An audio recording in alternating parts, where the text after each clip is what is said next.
তোমার পক্ষে পঞ্চপাণ্ডব হইতেছে তোমার উদারতা, বাহুবল, একাগ্রতা, সাহস ও উৎসাহ। তোমার পক্ষে পঞ্চপাণ্ডব হইতেছে তোমার উদারতা, বাহুবল, একাগ্রতা, সাহস ও উৎসাহ। প্রলোভন যদি সম্মুখে আসিয়া ছলাকলা বিস্তার করিতে চেষ্টা করে, তবে তোমাকে হইতে হইবে যুধিষ্ঠির মতো স্থির বুদ্ধি। সাহসা তুমি তোমার কর্তব্য নির্ধারণ করিয়া ফেলিবে না। প্রথম ডাকেই তুমি ইন্দ্রিয়ের পূজায় নিজেকে বলি দেবে না।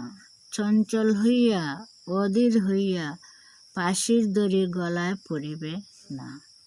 কাল অপেক্ষা করিবে। কৌরব কুলের উৎপীড়নে উত্তেজিত হইয়া সত্যপথ বা ধর্মপথ হইতে বিচ্যুত হইবে না। অত্যাচারীর পশুশক্তি যদি তোমাকে অভিভূত করিতে চাহে, তুমি এক কথায় তাহার কাছে নতি স্বীকার করিবে না। নারী জাতি অবলা বলিয়া ইতিহাস প্রসিদ্ধ খ্যাতি অর্জন করিয়া থাকিলেও তুমি তোমার বাহুবলের নির্পুণ প্রয়োগে মৃত্যুর পূর্ব পর্যন্ত এক মুহূর্তের জন্য পরামুখ হইবে না। তুমি তোমার শানিত কৃপাণ দুর্বৃত্তের বুকে বসাইয়া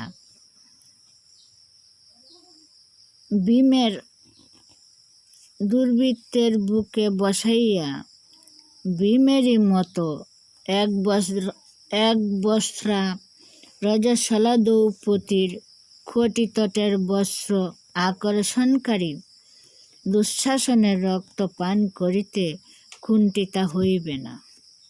তুমি তোমার রণভয়ঙ্করা উন্মাদিনী মূর্তির বিকট উল্লাসে ত্রিভুবন প্রকম্পিত করিতে দ্বিধাবোধ করিবে না। কুদৃষ্টি শনি ঠাকুর, বিঘ্ননাশন গণেশ ঠাকুরের বেশ পড়িয়া আসিয়াছেন বলিয়াই তাহার নামাবলীর আর চৈতন্যের খাতির করিবে না। পরন্তু কানটি খাটিয়া দিয়া তবে তাহাকে ছাড়িবে। দ্রোণাচার্য যখন শিষ্যবর্গের